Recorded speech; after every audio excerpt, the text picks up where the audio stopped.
reflect those of station staff, management, and advertisers.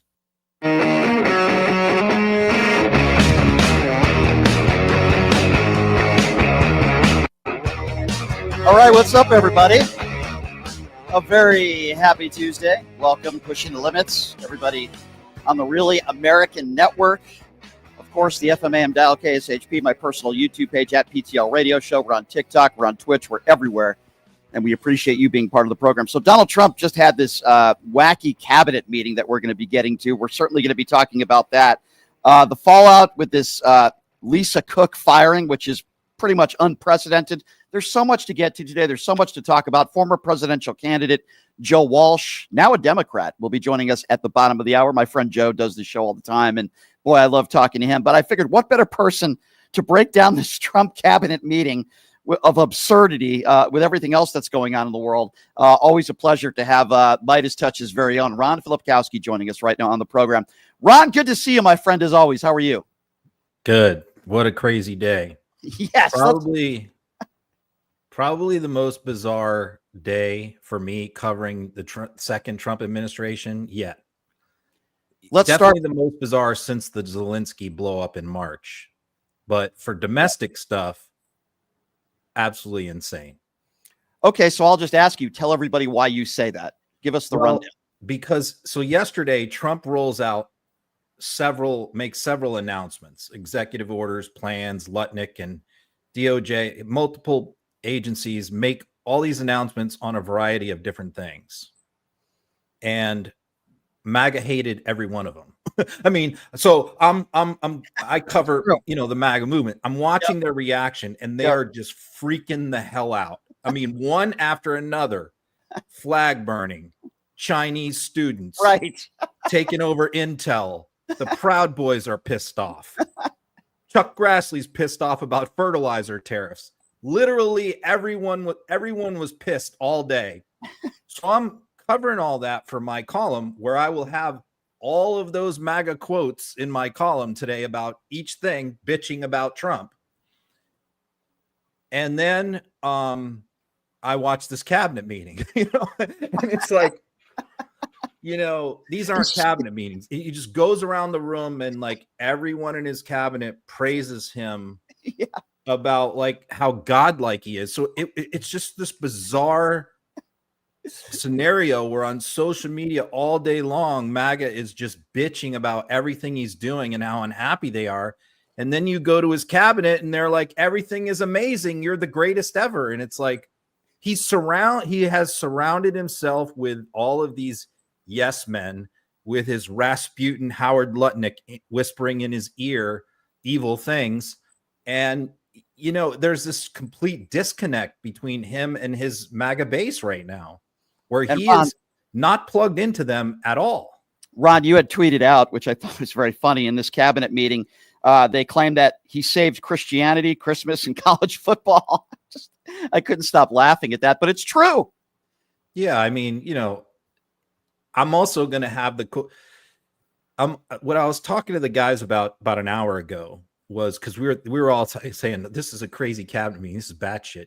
Like I can't believe what the things that they're saying to him. The whole thing is just what it is. They go around the room and it's like it's like Stalin or North Korea, where they're all trying to like outdo each other on how much they can praise him and what they can praise him for. So they're like, you should get the Nobel Peace Prize. You saved Christmas. You saved Christianity. And then like the labor secretary is like, you saved college football. I'm like, what, where's that? I missed that one. I think I cover this stuff pretty closely, but it's just like when you put an RFK saying like, he shot a 59 at Bedminster. It's like, okay, RFK is like the ninth guy up. So he's like, what can I come up with? Holy shit. Everybody else has come up with all this crazy. He said, you're exempt from the fitness challenge that all the cabinet officials are doing with the push-ups and the pull-ups because you shot a 59 at Bedminster. I'm like, what? Well, no, he didn't. I know the outing he's talking about. He's talking about when he did like a best ball thing with Bryson DeChambeau, and like they used all Bryson shots. You know, Trump couldn't make a putt. You know, so it was just really crazy. So what I did in my column is today, that's going to be out tonight, is I put all the quotes from all the MAGA people criticizing him all day long in a row, and then followed that by all the quotes from his cabinet officials praising him like a god, like right after that. It's just great. Yeah, because all these, I saw one thing that you put up, like Charlie Kirk talking about Chinese students coming to this country. Obviously, all these MAGA idiots are against it. They're against any of these foreigners coming in here in large groups. And yet Donald Trump makes that announcement, his administration make that announcement, and people like Charlie Kirk are silent. Okay, so this is definitely not Trump's idea because Trump knows nothing about this. This is another Lutnick plan. And how you know that is because Trump, makes the announcement and he doesn't know many details about it. He just says, we're going to be admitting 600,000 Chinese students. Right now, I think we admit like 290. Mm-hmm. So he's talking about doubling the number of Chinese students when like 3-4 months ago, they were talking about deporting all the Chinese students and revoking all their visas. Now they're talking about doubling the number of Chinese students. So then Lutnick goes on Laura Ingram's show on Fox last night to defend this because MAGA is freaking the hell out. So he goes on there to defend it, and Laura Ingram's pissed. She hates the idea too. And he explains it and makes it worse. When he gets into the details of this plan, it's even worse than you can imagine. Because here's what the argument is. The argument is this, that Chinese students basically are helping to finance the entire university system in America because they don't have any financial aid, loans, nothing. They pay cash for their tuition, and they pay more than Americans, a big number for their tuition. And so the argument is that basically like Chinese tuition helps to subsidize American students because the universities are making all this money off Chinese students. So they want to expand that. And what he's saying is, if we got rid of the Chinese students who are here now, who are all at these elite universities, what would happen is Americans at tier 2 universities would then move into those spots and get those spots. Right. And then the lower tier colleges would go out of business because they wouldn't have enough American students. That's the plan that they're rolling out. And some of these, I guess you could say, far right wingers on social media, and some are not very happy with it. I mean, you know a few of them, and I think Laura Loomer being one of them. They can't be happy about this. I'll give you the list. Yeah. My quotes I got right here. I got a whole list of people. Laura Ingham. You got a podcaster, Chase, who's got a big podcast. Clint Russell's got a big podcast. Harrison Smith from InfoWars, Laura Loomer, Ann Coulter, Nick Fuentes, Steve Deese, who's got a big evangelical Christian podcast in Iowa. John Conrad, another one. Emerald Robinson, who's the main host for Mike Lindell TV. I mean, those are just a few of the people who are ripping this policy. I mean, it's crazy. And then even the flag burning one, they're like, what are we doing here? We're making it a crime to burn a flag? So it's great. It's a crazy day. Absolutely nutty and crazy, to say the least. Could you explain to me the dictator stuff, which I find very, very interesting and strange? Many people are saying I'm a dictator. I'm not a dictator. Where did that come up? Why did he even say that? And what do you make of it? He's rolling out this sort of a soft takeover. I mean, it's if you look at it, we are marching towards an autocratic form of government under Trump. I mean, incrementally every single day, whether it's taking over private industries as they're now doing. Lutnick was on CNBC this morning talking about the government taking over Lockheed Martin and defense contractors, along with Intel that they now have a stake in, which produces all of the chips, sophisticated microchips in the United States, is Intel. They have an ownership stake in that. So it's crazy. It's crazy what's happening, how they're just incrementally the government, and by executive order. It's not even Congress. Congress hasn't even been in session for a month. It's Trump through executive orders taking over one aspect of American society after another and doing it with threats. We're sending the National Guard into military. We're threatening media companies. Yesterday, he threatened to pull the broadcast licenses of CBS and NBC, threatening universities to seize their endowments. It's just across the board threat, fire. The first time ever a president has fired a Federal Reserve governor. That has never happened in 100 years. It happened yesterday. It's just in one area. And then he's actually throwing out the language like, hey, it obviously it takes a dictator to clean up crime in DC. People are calling me a dictator for doing it, but it worked. So maybe what we need is a dictator. That's what he said today. Yeah, he did say that today. You're right. I wanted to get your take. And by the way, if you're just joining us, Ron Filipkowski from Midas Touch. Ron, what did you make of this back and forth with Wes Moore? What did you make of that and this rift that they're having with one another, and Donald Trump, threatening, sending more money for the bridge reconstruction? What do you make of that? Yeah, Moore, who's clearly a serious, probably the front runner to be the running mate for whoever wins the Democratic nomination. I would say Moore is probably at the top of the list of whoever that is, whether it's Newsom, Whitmer, whoever. They're going to look at Wes Moore. Because this guy is charismatic. He's a great speaker. He's a military vet, Bronze Star winner, all that kind of stuff. Popular governor, good looking guy.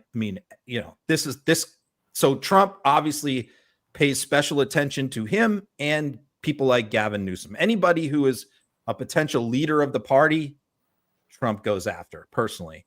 Yeah. So in this particular case, while Trump is threatening to send National Guard troops into cities, Baltimore was on his list. Wes Moore said, look, I would be happy to take Trump out. He could walk around Baltimore with me and he will see that it is not a war zone. We still have problems, but we've made a lot of progress. Crime is down. We've cleaned a lot of things up. We're working hard here, and I would like to show it to him. And, that's what set Trump off, where he started rant and rave and yelling, screaming. They started trading shots back and forth about whether he lied about getting a Bronze Star while Trump is a draft dodger. And right. So, of course, Moore came back at him. The thing that was most encouraging is the way Moore came back at him, because I think this is where Newsom has changed the game. Because what I've noticed is that a lot of people like Moore and others are more emboldened to go right back after Trump with the insult. The old Michelle Obama, when they go low, we go high. Right. That's gone. I think now finally, after 8 years, Democrats have finally figured out that you have to fight fire with fire. Gavin Newsom certainly is doing that. Ron, I've been saying that for years. Okay, so I want to ask you this question. It's a sensitive one, but I think it's an important one. When you look at this firing of Cook, do you believe race? I know it's hard. It's hard to say, but I think race was a factor. Do you think race was a factor? This is unprecedented in firing anybody at this position. Do you think the color of her skin is a main reason why Donald Trump has decided to fire the Federal Reserve Governor Lisa Cook? I'm going to say no. I'm going to disagree there because I've watched how this plays out. So if you really want to understand the plan here for them, and this is a very orchestrated plan, you have to follow Bill Pulte's social media account, Pulte. Mm-hmm. He is the guy that's in charge of the federal housing agency that oversees Fannie Mae, Freddie Mac, all that kind of stuff, right? So normally that is an agency that you never hear about. You couldn't name any of the previous directors of that agency. You couldn't name one. I couldn't name one. As closely as I follow politics, this is a job that nobody pays any attention to. this guy is an ideologue. He's an inherited wealth guy. You know, he inherited a building company from his father, tons of money, younger guy. And, you know, he went in there and he got this appointment, and, you know, rather than like use it to like administer mortgages and make sure that the mortgage market and the housing market is healthy, he decided to weaponize it. And he said, so he decided that what he was going to do is pour over the mortgage applications that were submitted by Democrats, elected officials in government agencies, career government officials, and scrutinize, give them special scrutiny to see if he could find any discrepancies. And they were going to use that as their excuse to either prosecute those people criminally for mortgage fraud or fire them from government agencies. Mm-hmm. So the reason why I say I don't think race is involved is because the first name on their list was Adam Schiff. Right. He's the first guy they went after, and they referred a criminal investigation to DOJ on Schiff. So this is, and Pulte also mentioned this Fed governor. So if you told me that, you know, other Fed governors maybe have some of the same discrepancies on their mortgage applications, then maybe I could buy into that. But the other thing is, look, he went after Powell first. Right. That's you true. know, so no, I don't think it's about race. And honestly, I believe that it is a mistake for Hakeem Jeffries and others to focus on that and make that the focus, when the reality is the real reason is something even more sinister than just their obvious racism. The real reason is this is part of a diabolical plan to oust appointees and government servants and prosecute Democrats. Sure. But let me ask you this, Ron. Do you think it's a coincidence that they've deployed the National Guard into D.C., black mayor, Chicago, black mayor? You don't think it has anything to do with race, just the fact that they're Democrat-run cities? Do you think that's... Oh, no. I think that has to do with race. You do? I'll say different on that. I have a different opinion on that. No, I think the mortgage stuff is not about race. The mortgage stuff is about targeting Democrats. But the National Guard stuff, absolutely. I mean, how they've sold this to their people is, let's face it, most of the people in the MAGA movement and the Republican Party live in rural areas, in suburban areas. They do not live in cities. They do not live in urban areas, the vast majority of them. And so they're sitting there in Nebraska and on their farm, and they're seeing Fox News every day. And if that's who you are, if you're like a white person in Iowa or Wyoming, and you don't go to big cities very often, and you watch Fox News all day, you would think that our cities are absolute war zones, because all they do is cherry pick the bad stuff. You know, they'll show the homeless, they'll show somebody getting arrested, they'll show a video of crime. And the way that Trump and his cabinet officials describe American cities is that they're war zones. You can't walk down the street. This is what they say all the time. So they're laying the justification for a military occupation of these cities.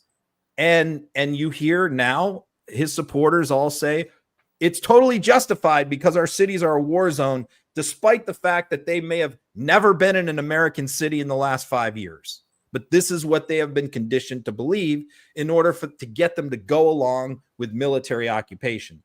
However, they're not going to send National Guard into any Florida cities. I heard Atlanta. I saw the Atlanta Journal-Constitution said, "Are we next?" I instantly said, no, they're not next, because Brian Kemp would not allow that. Right. They're not going to do this with any Republican cities or Republican states. They're going to target blue cities and blue states. Yeah, that's what makes it completely political. And yeah, as I agree with you, race is certainly a factor here. I have to ask you about Cracker Barrel and this logo, because, God, you put out so many funny tweets about this. I mean, people like James Woods saying, "I'm never going to go there again." You're like, oh, no, horrible news, right? But Donald Trump now has just recently made an announcement that he's calling on Cracker Barrel to change their logo back to what it was, as if this is an issue and anybody cares about it. What do you make of MAGA? You know, we heard the Sydney Sweeney nonsense, and now the Cracker Barrel logo. It's just so bizarre. What do you make of this? Let me explain to you what's going on here, because like nobody really gets this. So there's a comical aspect to it and there's a sinister aspect to it. The comical aspect to it is they're like that tier below the influencer level of MAGA people like Woods, who, you know, are out there like cartoon characters saying and doing all these ridiculous things about Cracker Barrel. So that's the comical thing, and we all get caught up in that. But the reality is, the sinister side of this is a very orchestrated money-making extortion operation. And there's a lot of connections between the two. And I'm trying to like tie up some of the loose ends, but it's difficult because this stuff is very opaque. Let me explain to you how this works. Okay. So Stephen Miller, as fast as I can, Stephen Miller's organization that he belonged to, that he founded, was called America First Legal. And they sue American companies for DEI, for supposedly discriminating against white people, whether it's employees, customers, supervisors, whatever. So they file all these lawsuits against companies, and it's all about an extortion racket. Then what you have is when one of these companies that they're going after, and they sued Cracker Barrel months ago for DEI, but it was, you know, they wouldn't get any traction, wasn't going anywhere. Then when a company like Cracker Barrel that they're suing does something that could be considered woke, like taking the old cracker guy off the logo, you know, this is discriminating against white crackers, you know, so, you know, that gives them the hook that they need. Then it goes to a guy called Robbie Starbuck, who's on social media. If you follow him, he's the point man for extorting the companies. He will then, and he even posted today, he organizes along with other people the social media influencer brigade. To then, they did it with Bud Light. They do it with so many other companies, and they then will go after the company. Organize the boycotts, trash it, ramp up all the political pressure. Donald Jr., Trump Jr. gets in on it. Jack Posobiec, all the usual suspects. They all pile on. Stock price goes down. Then you have inside the government, typically Stephen Miller or somebody at DOJ starts threatening legal action against the company. This time you even had Donald Trump, trashing the company. And then you have Robbie Starbuck, who right after Donald Trump issues his post, reaches out to the CEO of Cracker Barrel on social media and says, "You need to call me." And what he's saying is, you need to call me and negotiate a settlement, and I'll make all this go away for you. All the influencer stuff, I'll call it off. They've done this like half a dozen times, and they make a lot of money doing it. They make a lot of money. So this is literally a right-wing MAGA extortion racket using people inside and outside the government to extort companies to get money from them. That's what it is. You got to follow. It's very opaque. It's very difficult to follow. I follow it, but even I have a hard time showing the coordination. I literally would have to spend like days on it, and I don't have time. I think you explained it better than anybody. So I certainly appreciate that. I guess my last question for you, Ron, is, we saw the governor of Illinois saying, we don't want you guys here, talking about Donald Trump, his, deployment of the National Guard. Obviously, it's very easy legally for Donald Trump to do that in D.C., but it's not going to be very easy for him to do this, as you know, in other cities around the country. What do you think is going to happen here with this clash? What will be the end result? And ultimately, do you think Donald Trump will be able to deploy the National Guard to a city like Chicago? Yeah, it seems like Chicago is the next one, and he's definitely determined to go there. And you're right. There's a big difference between Chicago and DC, because DC is a federal city. DC is not a state. And this is everything that's happening right now provides another argument for DC statehood, because they have no power to stop this. The federal government can take over DC. They can oust the mayor if they want to. A lot of DC is set up through Congress, and the president has a lot of authority inside the city. So that's a special case. But if he's trying to send the Mississippi National Guard to Chicago, you're going to have what could be the start of a civil war, really, and I don't use those words ever lightly. In fact, I make fun of people for using those kind of hyperbolic words, but I don't know any other way to describe it. I mean, because you got the governor of Illinois saying, You're not coming here. We're not allowing you to come here. And he's not just activating National Guards from like that state. He's talking about sending National Guards from red states, red southern states into northern cities. That would be crazy. And at some point, you're going to have some Republican members of Congress step up and speak out against this stuff. At some point, they're going to have to find their courage. But right now, they're all hiding. Am I wrong, Ron? But wasn't it Kristi Noem that said a few years back, talking about Democrats that were possibly calling in the National Guard, and weren't they calling that out? Some of these people on the far right, some that are in Donald Trump's administration, but now all of a sudden they have no problem with it. Yeah, I mean, and we saw this. That's true, and we saw this in 2020 with the BLM stuff, protests where Trump repeatedly wanted to use the National Guard and send troops into cities around the country. And Mark Milley and Mark Esper, his defense secretary, his chairman of the Joint Chiefs, and others told him, no, you can't do that. That you can't. That's not who the United States is. There has to be a national emergency. This is not it. You know, this violates the law, violates the Constitution. You had a lot of people in the first Trump administration in the summer of 2020 who pushed back and told him you can't do this. Well, who does he have now? Pete Hegseth. You know, I mean, Stephen Miller. I mean, there's nobody there to tell Donald Trump he can't do something. As we just saw, you saw that cabinet meeting today. Yeah. Can you imagine any of those people in that room telling Donald Trump, no, you can't send a National Guard somewhere? Yeah. There's nobody that's going to tell him no. And that's the biggest difference between this second administration and the first one. And when all these people, these moderate Republicans were telling me, oh, you know, all these terrible things you're warning about, he didn't do it the first term. I'm like, he tried to do it the first term. And his cabinet and Republicans in Congress pushed back, and they wouldn't allow him to do it. Those people who pushed back are all gone. I thought Marco Rubio might be the only guy, but he's proven to have absolutely no backbone either. He wants to be vice president. Of course. He's looking after his own interests. Advance. Exactly. Just like every other MAGA Republican in office right now, they worry about themselves rather than their constituents and the country. Ron, before I let you go, what do you got working on today for your awesome Substack? This one's going to be epic, man. You know, it's going to be one for the ages, where I'm going to go through and have all the MAGA complaints of the last 24 hours about Trump. And then I'm going to go through all his cabinet officials praising him, and just putting those two things like next to each other is going to be really startling.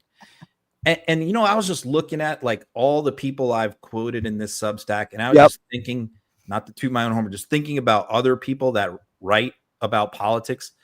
There is literally no one who can even come close to. I mean, I've got like Proud Boy leader Enrique Tarrio trashing Trump all the way from like AOC. There's no one that can even come close to following the wide spectrum of different people and sources across right wing and left wing than me. And it's all the best of it is like plugged into one place. So it can be a real horror show and a train wreck at times, but I think this one's going to be pretty entertaining tonight. I cannot wait to read it, Ron. You have one of the best Substacks around. Always appreciate it when you take the time to join us. A lot to talk about. Can't wait to read that. Ron, if I don't speak to you, have a great rest of your week, and we'll catch up with you next week, my friend. Always appreciate the time, my friend. Good stuff. Okay. Thank you. You got it. See you. See you later. All right, Ron Filipkowski, everybody from Midas Touch. Gosh, I love that guy. He is so good. Such a great Substack. You know, I go from one phenomenal guest to another one. This guy's been doing my show for years. He's a former Republican. He ran for president of the United States, of course. And he is also a former congressman outside of Chicago. So definitely, I want to ask him some questions about Chicago. Of course, I'm talking about my friend Joe Walsh joining us right now on the show. Joe, how's it going, my friend?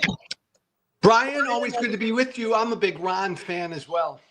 Yeah, Ron is a great guy, and I love what the guys at Midas Touch are doing. I want to start by talking to you about Chicago. You're a former congressman out there. You know almost everything that's going on in Chicago. So What do you make of the fact that Donald Trump wants to deploy the National Guard out there, and then you have the governor that, of course, is saying you're not welcome here? I mean, are we headed towards a civil war here? Like, what is going on, or what is going on here, and why do you think Donald Trump wants to deploy the National Guard to Chicago? So I was on the BBC about an hour ago, and I said, you know what? We have a fascist in the White House. This great 249-year-old experiment in democracy has a fascist in the White House. And they went, whoa, you serious? And then I just said, watch what he's doing. And a big part of what he's doing is using the military against Americans on our streets, turning the military into his military. This is fascism. This is what dictators do. He did it in LA. He's doing it in DC. Chicago's next. Bry, you know, it'll be blue cities in blue states. You know that's exactly what's going on. You know, I asked Ron Filipkowski this question. I'm going to ask you the same one. Do you believe that it's not a coincidence that he's going after these cities with black mayors? Because I don't think it's a coincidence. What do you say? DC, he's talking about Baltimore. What do you make of that? Yeah, Brian, look, I think there's something to that. It's like that question that I've been asked for years. Is Trump a racist? He's a racist. He's a bigot. He's a sexist. He's a transphobe. He's a xenophobe. He's just an ugly, hateful, mean, cruel person who generally, you know, is just mean to people. He's picking what historically my side, you know, right-wing warriors like me would always go after when we talked about crime. Black faces in big Democratic-run cities. And Bry, from his perspective, if you have a classic Democratic-run city that has a black mayor, man, that's gold, Jerry. That's gold. Yeah, you're right about that. I tend to agree with you on that. Ron also agrees, and he thinks that race has played a factor. But he did tell me he does not think that race played a factor with this Federal Reserve Governor Lisa Cook being fired. What are your thoughts on that, Joe? No, I agree with Ron. And this is where my new party has to freaking wake up and get their messaging right. I saw Hakeem Jeffries and Jasmine Crockett, who I respect, a lot of Democrats responding to Trump trying to fire that Federal Reserve Board member, who happens to be the first black woman member of the board.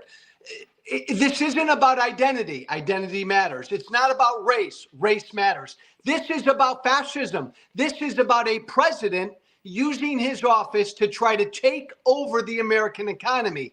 That is way more important right now than the fact that Lisa Cook, that's her name, right? Lisa Cook, yep, is black. Lisa Cook is a hero. She is the face of resistance. That's what's important here, not her race or her gender. I tend to agree with you on that one, Joe, as well. What do you make of the executive order? He's trying to burning of the American flag, which obviously is something I would never do. I know, Joe, it's something you would never do. You love this country just as much as I do. But the Supreme Court ruled this is like, you know, freedom, the freedom to be able to do something like that. You have the right to do it. Number one, does Donald Trump legally, will he be able to do this? And number two, do you think that burning the American flag should be considered a felony? What do you make of that? Hell no. What makes this country so effing unique is that one word, freedom. So like you and I, Bry, on a Friday night, we're sitting outside your place, drinking some tequila, having a good old time. You get pissed off. You grab an American flag out of your apartment and you start to burn it. Man, I'll defend until death your right to do that. That's what makes this country so great. But again, my perspective, coming from the right, this is a big issue that I always used to play too much, and the right still plays. It's one of their favorite go-tos. It's utterly unconstitutional, but Brian, here's the deal. 90% of what Trump's done the first 8 months is unconstitutional. And yet, this is why that Fed board member is so important, because like I get pissed off at Trump. He's a fascist. But my God, we got to get equally pissed off at the fascist enablers. All these, right? All the law firms and the universities and everybody else who's bowed down to and accommodated him. Lisa Cook stood up and said, no, you can't fire me. I'm not going anywhere. We all need to do that. You know, Joe, you have been one of the first years back calling Donald Trump a dictator. You preach it all the time. I agree with you. You say it on your podcast, in all your videos, and you're right. But I don't think enough prominent people are using those terms, fascist and dictator, which clearly he is. He's running an oligarchy here. We know that. He's siding with Vladimir Putin, still attacking Zelensky in Ukraine, siding with everything Benjamin Netanyahu says or does, and the Israeli government. And then you look at the way he's treating undocumented immigrants and even American citizens. This is a dictatorship, and you were one of the first to say it many years ago. And that's probably, Brian, why I could never, ever get elected again. Look, it's not it. Most politicians are afraid to be this blunt. Most Democratic politicians, my new party, are afraid to just freaking say what they believe. This did not sneak up on us. Like, that's a heavy word. I was on with Ali Velshi over the weekend, and I said, we have a fascist in the White House. And then I just ran through what he's doing. You nailed one of them. Brian, all great fascists in history talk about their nation in decline.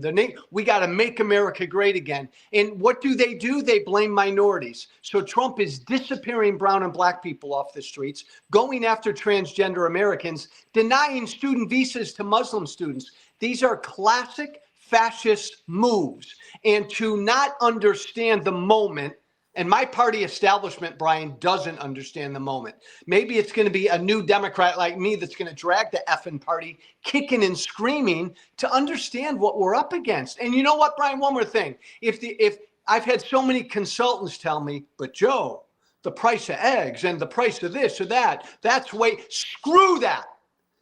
If you're running for office and you can't convince the average American that the damn preservation of democracy is more important than the price of eggs, then get out of my way. Get out of my way. Well said. Joe, I have to ask you this. I know you're planning on running for president. I'm going to give you a what if. I think we all could probably assume right now, with respect, the favorite would probably be Gavin Newsom. There's a lot of things that can change between now and then. However, in the future, let's just say Gavin Newsom versus J.D. Vance. If a guy like a Gavin Newsom, or whoever the front runner is, asked you to run as their vice president, is that something that you would consider? Always. Always.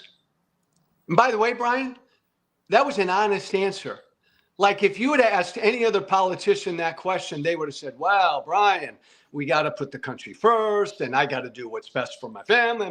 No, always, right? This is, you're younger than I am. You're like, what, 19, 20, 21? Yeah, right. Brian, you're not an old fart like me. I got maybe 20 good years left. I'm gonna go into my grave trying to defend this thing. That's why I became a Democrat 2 months ago, right? So yeah, whatever calls, that's what we have to do. I say that, Joe, because you're going to get Republican votes to come on the other side. You obviously are pro-life, and you share some opinions on policy that are not left-leaning policies, of course, but yet you're obviously very anti-MAGA, anti-Trump, and you share a lot of views that many Democrats share and middle ground people share. So I don't know. I'm just saying that, man. I would vote for you if you were running for president, of course, but I think you'd be a pretty damn good VP pick. And I just figured I would throw that out there because I don't know if anybody's ever asked you that question. Well, it's funny, Brian. Nobody's ever asked me that question. They always ask me, are you going to run again? Yeah. Here's the other thing, though. Every good vice president needs to be an effing pit bull. And I would love nothing better than to go after my old family, the MAGA family, because it's going to be a MAGA ticket on that other side no matter what. Yeah. And by the way, I love what Gavin Newsom has been doing. Last question, Joe. I love what Gavin Newsom has been doing with these tweets. I guess I kind of wanted to get your thoughts on that. It's almost, they're mocking Trump for how we can't normalize him. And they're using his own words. And I think it's hilarious. And the people on the right are losing it. Brian, you make a great point. Newsom is mocking Trump. He's not copying him. There's a big difference. Right. I think it's great. You and I know, because we've been talking now for the last 7 months, ever since Trump won, Democratic voters are screaming for fighters. In his own way, Newsom's fighting. This word, though, Brian, authenticity. Whoever is gonna be at the front of the Democratic Party parade has got to be authentic. And Newsom has to prove he's authentic because he's got a history of being kind of all over the place. Mm-hmm. We want authentic people, not politicians. There you go. Joe, if you ever become the vice president, just don't forget about me. Okay, that's all I ask. Hey, if I ever become the vice president, Brian, you got your own room in the White House or wherever. Wow. Yeah.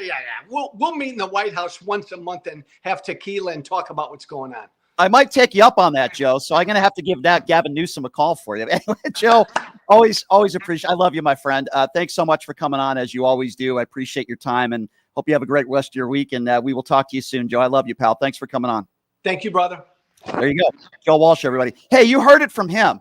I have a room in the White House. Okay. By the way, this is not far-fetched. Joe Walsh is a big name. I think Joe Walsh could be considered by anybody on the left because he's going to bring in people in the middle and even people on the right. I think Joe Walsh would be a great vice president. Now, maybe some of you disagree with me on that. Listen, I love Joe. He's not going to be the nominee, okay? If he runs, I think it's great to get his voice out there, and I like Joe a lot. He's not going to be the nominee. It's probably going to be Gavin Newsom, and there's a lot that could change between now and then. I'm sorry. I just think Joe Walsh would do a good job as VP. I don't always agree with him on a lot of issues, but he's a good man, and he's certainly on the right side of history. Let me quickly go to the YouTube Super Chat, and then here's what we're going to do. We're going to take a break, and then on the other side of the break, we are going to take phone calls. I have a little bit of audio I'm going to play for you, but we will also be taking some phone calls on the other side of the break. Thank you, David, who says, not from Chicago. I'm from Crown Heights. Truth equals kosher. Thank you, David. My friend Darcy Merritt, friend of the show, a good friend of mine, says, hey, PTL, let's give Brian a good send-off for his much-deserved vacation.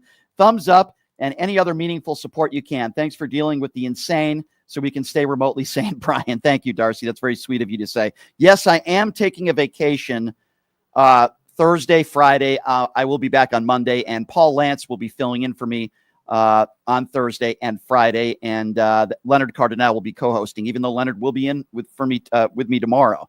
But the show's still here Thursday and Friday, and Paul's going to be in the king's chair, for lack of a better term. All right, so here's what we are going to do. We're going to take a quick 90-second break. When we come back, I'm going to play you a few clips from Donald Trump's little roundtable meeting today. It is absolutely crazy and off the rails. And then we will open up the phone lines, which is one of the most interactive shows you will find anywhere. The number is 702-221-7283. And again, that number is 702-221-7283.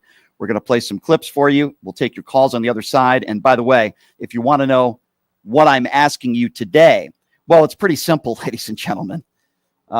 First of all, do you think race is a factor with the firing of Lisa Cook? That would be my first question for you. And let's talk a little bit about race. When we see Donald Trump wanting to deploy troops to Chicago, he's already done it in D.C. He wants to do it in Baltimore. Funny, 3 black mayors that are run in those cities, Democrat-run cities. Do you think that's a coincidence? I don't think so. I think Donald Trump is a blatant racist, and I think he's entire life, and I can provide you plenty of reasons why. Your thoughts on that at 702-221-7283. We're going to take a quick break. We'll be back with your phone calls on the other side. You're listening to Pushing the Limits right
in getting there.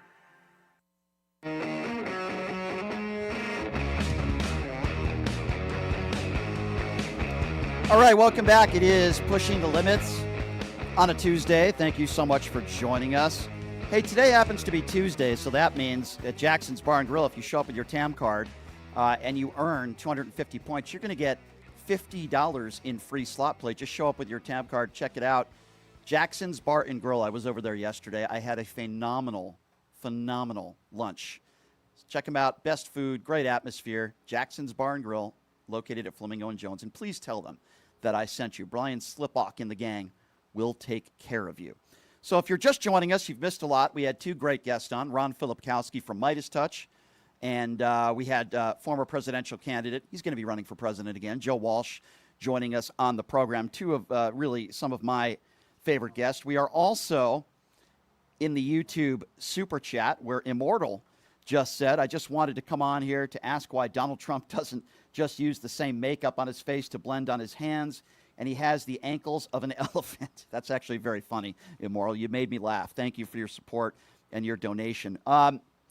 So you've missed a lot, but what we are going over today, of course, and I'm asking all of you, do you think race was a factor in the firing of Lisa Cook? And if you don't think that race was a factor, because Lisa Cook happens to be an African-American female, do you think race is a factor in the fact that Donald Trump has deployed our National Guard to D.C., black mayor?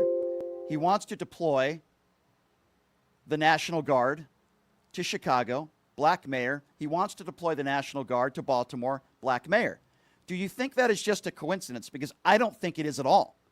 Your thoughts on that as well. Number to call if you want to be a part of the conversation is 702-221-7283. And again, that number, if you want to be a part of the conversation, 702-221-7283. All right, let's go to the phone lines. We still got the YouTube Super Chat up, and of course the website, pushingthelimits.live. You know, before I do that, I do want to play a few clips for you because I almost forgot before we go to the phone calls. So I want to play you this clip, which to me perfectly illustrates the Trump presidency and Republicans that are in Congress. And I want you to listen to this very carefully, because here is Donald Trump actually telling the truth. And I can't believe I'm actually saying this. You're supposed to go through Congress when you're the president of the United States, when you try to do certain things. Here's Donald Trump describing perfectly what his administration is doing and just going right over Congress. Have a listen to this. That's good. And on the Department of War, how do you plan to do that? It requires an act of Congress to rename the Defense Department to the Department of War. We're just going to do it. I'm sure Congress will go along if we need that. I don't think we even need that, but if we need that, I'm sure Congress will go along. You know, that was the name when we won World War I, we won World War II, we won everything. And just to me seems like just a much more appropriate. The other is defense is too defensive, and we want to be defensive, but we want to be offensive too if we have to be. So it just sounded to me better, really like a better name. Yeah, there you go. Well, forget about Congress. I'm sure they'll agree with us anyway, but let's just go right over Congress. Let's go right over the Supreme Court. And there is no rule of law. I have immunity. I can do whatever the hell I want. He's actually telling the truth there. That's what he's saying. That's the only truthful thing Donald Trump has probably said in years. That is a dictator. That is the definition of a dictator. And then there's the blatant lies. Now, as you know, Donald Trump has gotten into it with Wes Moore on social media time and time again. He's threatened that he's not going to help the restructuring of the bridge there. And he's been threatening Wes Moore, and Wes Moore has been going back at him, saying that you're a draft dodger, so on and so forth. Wes Moore is an extremely intelligent guy, and he will not back down. So here's Donald Trump, and Wes Moore actually laughed about this and retweeted it because it's so ridiculous. Here's Donald Trump making a false claim that Wes Moore said he's the greatest president of his lifetime. Listen to this. And inside of this country, Baltimore is a horrible, horrible deathbed. It's a deathbed. I know Governor Moore said, oh, he wants to take a walk with me. He meant it in a derogatory tone. I said, no, I'm the president of the United States. Clean up your crime and I'll walk with you. But it's tremendous crime. But he was trying to be derogatory. He doesn't have what it takes. But he's trying to be derogatory, and I met him at the Army-Navy game. They said, "Oh, there's Governor Moore. He'd love to see you." He came over to me, he hugged me, shook my hand. You were there. He said, "Sir, you're the greatest president of my lifetime." I said, "Well, it's really nice that you say that. I'd love you to say it publicly, but I don't think you can do that, so it's okay. But no, sir, you're doing a fantastic job. I want to just shake your hand. Thank you very much, Governor." That was it. And then every time I see him on television, he's knocking the hell out of me. So, but that's all right. It's called politics. Yeah, many people are saying, I'm sure that Wes Moore shook your hand and said, "You're the greatest president of my lifetime." Yeah, I'm sure that happened. Yeah, I'm sure. Just like Melania Trump sleeps in the same bed as Donald Trump. Yeah, I'm sure that happens too. What a liar. Wes Moore retweeted that and said lots of laughs, and it's just a utter nonsense. See, Wes Moore cares about his communities there in Maryland. He cares about those people. And Donald Trump just cares about how many people coddle his ego. All right, I want to get right to the phone lines. There's a lot of people that are waiting very patiently on hold, so I don't want them to wait anymore. It's one of the most interactive shows you will find, and we appreciate you guys. 702-221-7283. Let's start off with Melvin. Melvin is first off on PTL. Hey, Melvin, where are you calling from? Hey, Brian, I'm calling from Greensboro, North Carolina. Thanks for calling in, Melvin. What's on your mind today? I just want to say, man, I freaking love you. When I tell you, dude, I listen to your show. I found you on YouTube. I listen to your show all the time, and you are so right about everything that you really like. You ask basic questions, and they can never answer one question. And I don't understand how many times you got to ask the question over and over again for just answer the goddamn question. I'm sorry. But it's just, you really hit the facts. This man is crazy. These people, I'm sorry, they're freaking demons in the world right now, man. It's like people have lost sight of humanity, empathy, the ones that follow him and all these cult leaders, and they're pretty much just like all battered wives, pretty much. They get beat up and get beat up and get beat up and lied to, and then bring flowers home, and it's like, "Oh, we forgive you. Everything's okay." And what kills me is they follow nonsense and don't even understand the concept of just being human. Like, you really have that much hatred in your heart to just go against all morale. You ask questions about locker rooms, the 37, the counts of felonies that he does have, going to GA's locker rooms all the time with these girls, and you asked the guy the other day, "Would you be okay with that?" And he said, "No, I wouldn't be okay with that," but he still voted for the man in the first place. Right. Stupid. Well, it's completely stupid. It's despicable. It's despicable. It is. Let me ask you a question. Do you think it's just a coincidence that Donald Trump basically wants to deploy the National Guard into all these cities with black mayors? Do you think that's just a coincidence? No, it's not no coincidence. That's on purpose. Yeah. That is on purpose. That is on purpose. He does everything he can to keep the minorities or chaos in this country keep going and going and going. It makes no sense how this man is even in office. How can you have all these felony counts, this insurrection that people, for the love of me, for the love of God, don't understand? The freaking stuff was on TV. Yeah. We all saw it. It's like saying the sky is blue today, but you're going to argue me that it's green. Yeah. Because you see it's blue, but you're going to argue me that it's green. That is so. I'm sorry. Well, if somebody, people, I'm at the point now. And by the way, Melvin, I appreciate your call and I appreciate your kind words. I'm at the point now. If somebody comes up to you and says that the Earth is flat, do you even have a conversation with them? Do you say, "No, sir," or "Ma'am, the Earth is round. I can give you proof of that"? And if they still say, "No, I don't believe you, the Earth is flat," do you continue the conversation? No. That's the point that I am at with many of these MAGA supporters now. It's very difficult to have a very good faith type of conversation with them. Once in a while you can, but they are few and far between, and it's very difficult. Paul Lance, who's going to be filling in for me Thursday and Friday this week on the YouTube Super Chat, says Joe Walsh is full of integrity. I have a lot of respect for him. Well, Paul, I agree with you. I do too. Joe's been a friend of mine for years, and I do have a lot of respect for him as well, Paul. Thank you for the donation. 702-221-7283 is the number to call. For those of you that are on social media that want to chime in, if you're a Trump supporter, I'll be happy to debate you. Now's your opportunity on a show that has 200,000 listeners a day. Actually, a little bit more than that. now's your opportunity to do so. 702-221-7283 is the number to call if you would like to be a part of the conversation. As Paul also adds, Trump painted the border wall black to match the color of his heart. That's actually pretty funny, Paul. And I would say also very true. All right, let's go to Steve. Steve is next up on PTL. Hey, Steve, what's going on? Hi, Brian. Hey. We were talking about a guy who, when he was younger, was sued along with his dad for discriminating against people who wanted to rent his property. He took out a full-page ad in the New York paper demanding that 5 blacks would be executed. And now we're talking about this going in black cities and stuff. Well, that's the thing. I mean, so listen, I agree with you. What does Donald Trump have to do to prove to some people out there that he's racist? Now, here's the problem. A lot of the people that support him, I don't think they care, because I think a lot of them are racist themselves. But I mean, time and time again, Donald Trump has shown that he is a bigot.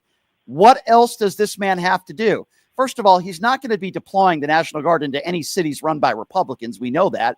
And I do find it very convenient that he wants to send these National Guard troops into all these places that are not only run by Democrats, but black mayors.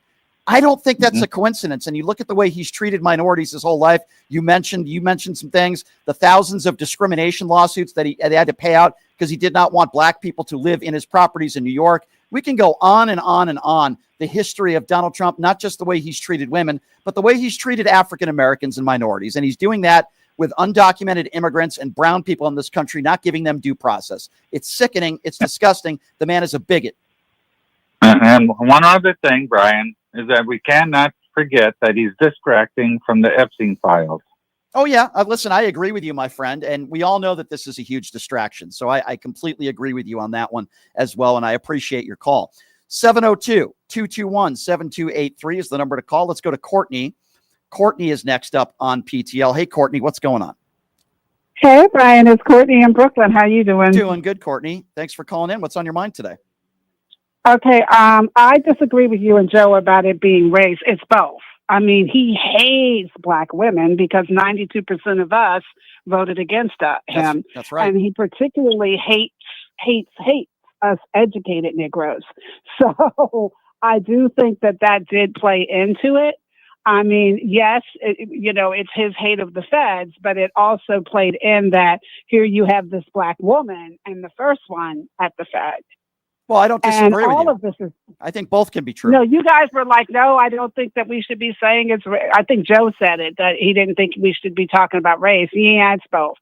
And then in terms of these cities, I mean, it's clear Memphis, Tennessee, and some of these red states have far higher crime rates than the places that he's trying to go.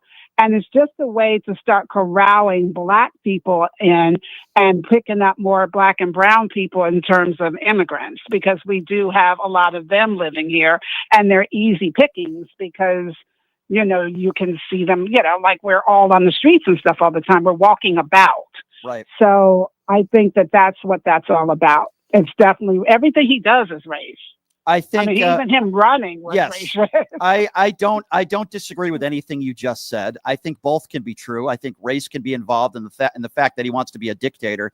But I agree with you. I think he wants to round up a bunch of minorities, whether they're homeless or not. And he knows that's not his demo.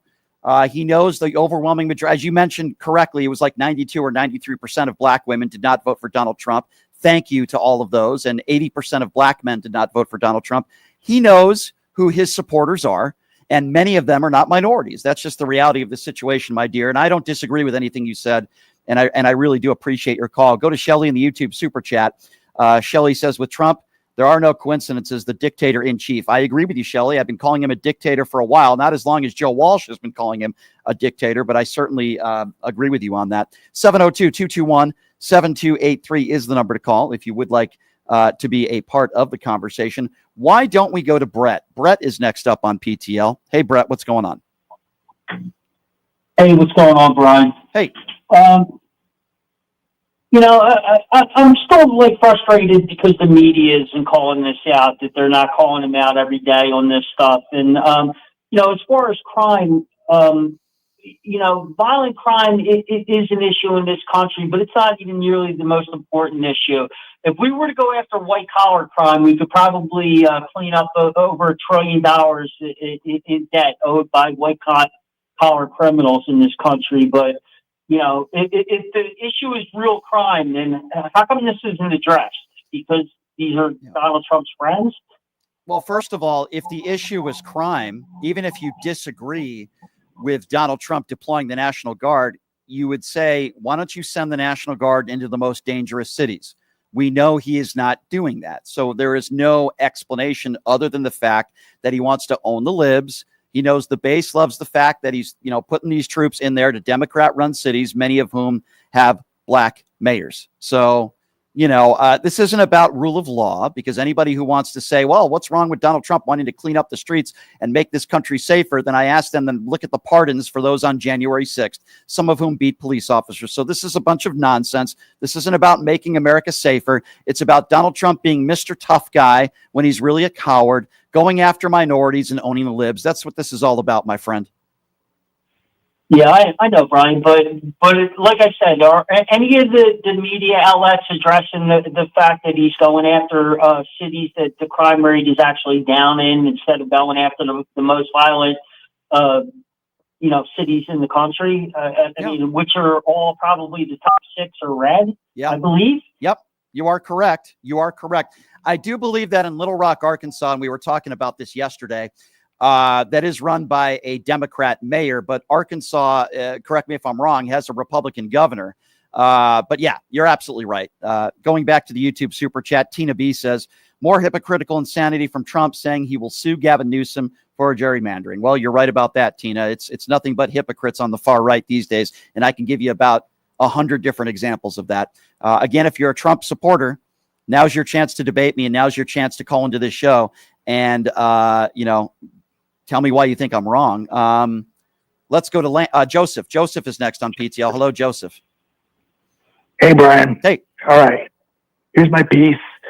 Hearing Trump bringing in the National Guard at Chicago and Baltimore makes me, like you say, you're right about that. He's trying to bring fascism to other parts of the states that are run by Democrats. And it's going to make every people who were born Democrats and American citizens to deal with the fascism. I mean, can you imagine what happens? Like I say, can you imagine what is going to happen if he brings the National Guard to California? Oh gosh, I mean, it's going to be a fascist. It's going to be a fascist military police state, and I find it terrible and disturbing. That is going to be beyond disturbing, and I can't even imagine what that will look like. I mean, if we thought the the Rodney King riots were bad, oh boy, that will incite violence, and we don't want that to happen. Listen, I want all of our communities, just like you, to be safe. Right. I want local law enforcement to do their job and give them the necessities that they need. But deploying the National Guard is absurd. Thank you for the call, Joe. I appreciate you. Let's go to Lance. Lance is next up on PTL. Hey, Lance, what's going on? Hey, I'm so excited. I've never called in before. Well, I appreciate you calling in. Thank you. Sorry about my voice, too. I'm kind of hoarse from yelling at Nazis. But, you're good. Okay. I just had 2 quick questions. Did you see recently where Hillary Clinton was saying, she would support Trump for the Nobel Peace Prize if he, stopped the Ukraine war or whatever? I did hear her say that. Obviously, that's not going to happen. If the war does end, it's not going to be because of anything that Donald Trump has done. So I think she just threw that out there, which I don't necessarily agree with. But that's what I'm sorry. That's what I'm curious about. I don't think it had anything. I was wondering if there was like a deeper meaning to that. Like, no, why would she, I think it's basically say anything nice about Trump. I don't think she was saying anything nice. I think basically she's a very smart lady, and I think she's basically saying it ain't going to happen. Go ahead and give him the Nobel Peace Prize if he thinks he can end this war, but it ain't going to happen. And by the way, she's right. I mean, Putin won't even meet with Zelensky. He's embarrassed Donald Trump every single day. Every single time Donald Trump says Putin wants peace, there's another airstrike where innocent people lose their lives. Listen, maybe Hillary didn't. That's so awful. That's so awful over there. And it's like, there's nothing you can do about it when you're here. You know what I'm saying? You know what I would compare it to? I'm going to give you a sports analogy. Say you're on the golf course and, you say to the person you're playing with, hey, I'll give you $1 million if you get a hole in one here. You know, it's like 1 in a billion chance, especially if you're not a good golfer. And you say, okay, I'll give you this if you if you get a hole in one. So that's the way I see it when it comes to Hillary Clinton and her comment. Does that make sense? Yeah. I was just curious if, like, more leaning towards that comment she made, if, like, maybe her and Clinton and Trump are all in it together on the Epstein files, and they got to, even though Trump said all that stuff about her when they were running against each other. Well, listen, think here's what I do know. Theater. Here's what I do know, my friend, and I appreciate the call. I don't know who's in those files, but I do want them to be released. I don't care whether you're a Republican or a Democrat. Doesn't matter to me. Because if you're a criminal, you're a criminal, and you deserve to be prosecuted because victims deserve justice. I've always felt that way. I will always feel that way. 702-221-7283 is the number to call. If you want to be a part of the conversation, let's go to Mark. Mark is next on PTL. Hello, Mark. Hey, Brian. Good afternoon again. Hi. Trump has not changed. It's always the question of, is Trump being just a racist? Is he doing this just because he's racist? This is Trump ever since the 70s, or whenever his father brainwashed him as a Klan member.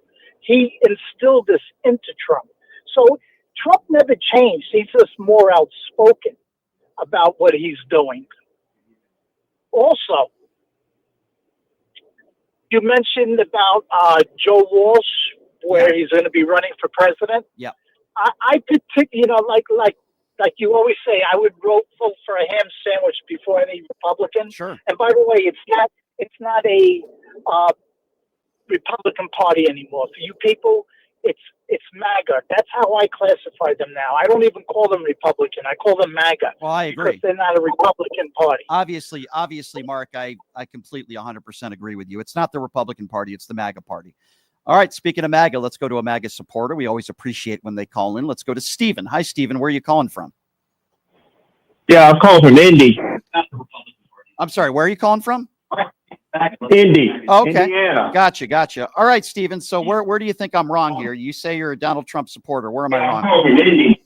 If you could just do me a favor and lower your radio too, that'd be awesome. Just so we don't have an echo. Well, the thing is, man, this call's for Mark, and that call yesterday was absolutely disgraceful, sir. Okay. And that's what's the problem with Democratic base. Okay, so I don't know what call you're talking about, but let's try to focus on you and me right now. You said you're a Trump supporter, so let's try to have a conversation. What do you like about what Donald Trump has done over the course of the last 6 or 7 months, Stephen? I like that he got rid of the EV mandate. He got rid of what? I'm sorry? The EV mandate. Okay, you don't have. Why are you yelling? Can we have a conversation without you yelling? Sir, can you hear me? Do I need to speak louder? No, I heard what you said, but why are you yelling? Can we have a civil conversation? You said, excuse me, what'd you say? So I spoke a little louder. Okay, well, thank you. You don't have to scream. Let me ask you a question, Stephen. Do you have any kids? No. You don't. So let's just say if you had a daughter, Stephen, would you want to vote for somebody who admittedly went into teenage girls' locker rooms to look at teenagers in a sexual manner? Do you think that's appropriate? And do you think that's someone who should be the president of the United States, or a 34-count felon? Wasn't in a sexual manner. He said that on the Howard Stern show. Did you not listen to the interview, sir? Because I did, and we played it on the show. It wasn't sexually. Yeah. How was it sexual, sir? Yep. He joked about it, and he talked about it, and he bragged about the fact that it's sexual. Okay, I'm sure. I could look at grown men and make a joke. Okay. So there are women in that were teenagers in that locker room that have spoken out on it and said they were extremely uncomfortable and that they did not give him permission to do that when they were undressing. Do you think that's a joke? You know what, sir? You say the same thing over and over. No. Answer the question. Answer the question. Don't dodge it. You've already asked it. You don't want to answer the question. I see. It's interesting. Okay, let's go with some other stuff then, Stephen. Are you comfortable with 15 million people losing their Medicaid coverage in the big and beautiful bill? That's another one, dude. Why is it you don't want to answer any of my questions? And your only defense is that's another one. It's a very basic question. He just passed the big and beautiful bill. Answer the question. Otherwise, you are a coward. Don't know how to work. You work 2 hours a day. Okay, so now you're going to go to ad hominem attacks and personal insults because you can't answer my question. First of all, you're the guy who listens to this show, and you're the guy who used your little Trump fingers, even though you're not capable of answering a question. You're the person who called into this show. I don't work 2 hours a day. You have no idea how a radio show works and how much work goes into it. So, Stephen, we'll try this one more time. And I haven't called you any names yet, but you've called me names and you haven't answered any of my questions. I've asked you a couple, and your only defense is, oh, is that your go-to? So I've asked you 2 questions. You've dodged them. I'll ask you another one. Do you think those who beat police officers on January 6th are hostages and patriots? Again. Bye-bye. Have a nice day. You're a waste of my time. You won't answer any of my questions because you are a very, as Trump would say, low IQ person. If you're going to call in and say you're a Trump supporter, then answer my questions. If you're not going to answer my questions, then don't call into the show. All you did in that entire conversation was ad hominem attacks. You started screaming at me for no reason, and you couldn't defend any of Donald Trump's behaviors and actions as president. And your only go-to was, again, you always go to that. Why don't you answer the question?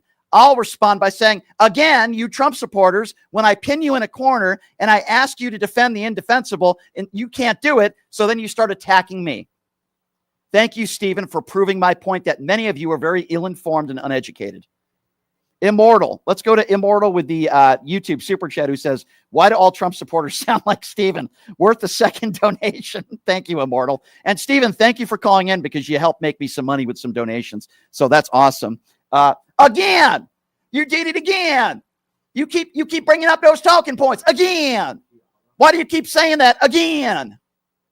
Yeah, because all those MAGA supporters didn't say Joe Biden's in the bunker, that he's got Alzheimer's. Oh, no, they never went to their go-tos, right?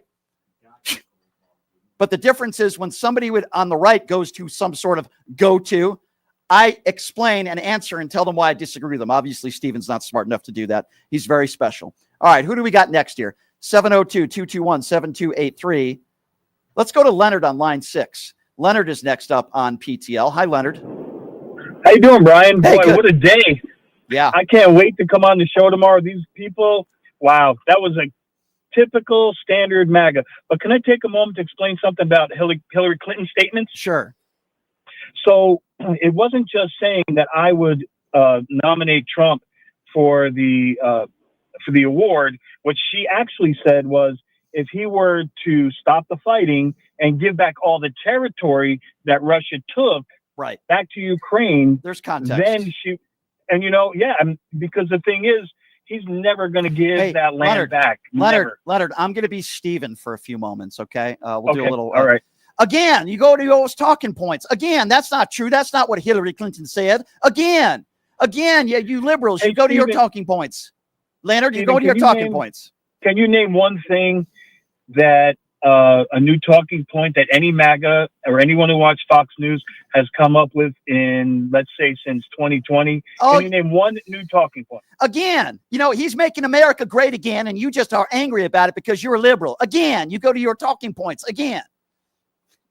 Well, some current talking points are the military taking over blue states and trying to institute martial law eventually. That's a new point. Would you agree with that? No, he wants to. No, he wants to make America safer. He's making America safer. Why do you care? Why would that bother you? You should be praising the president of the United States, my dear leader, because he wants to make America safer again. Why do you liberals have a problem with people cleaning up the streets? Well, what about Governor Moore? You think he lied when he said Governor Moore again and said, "Sir, you're doing a great job." Again, with your talking points. Amazing. Again, you go to Westmore your talking points. Again. Okay, I can't do it anymore. I can't do it. Again. Again. You forgot to say, I tell you what. I tell you what, again. I'll tell you what. I love my Kid Rock, okay? I love my Kid Rock, and I love my Lauren Boebert and my Marjorie Taylor Greene.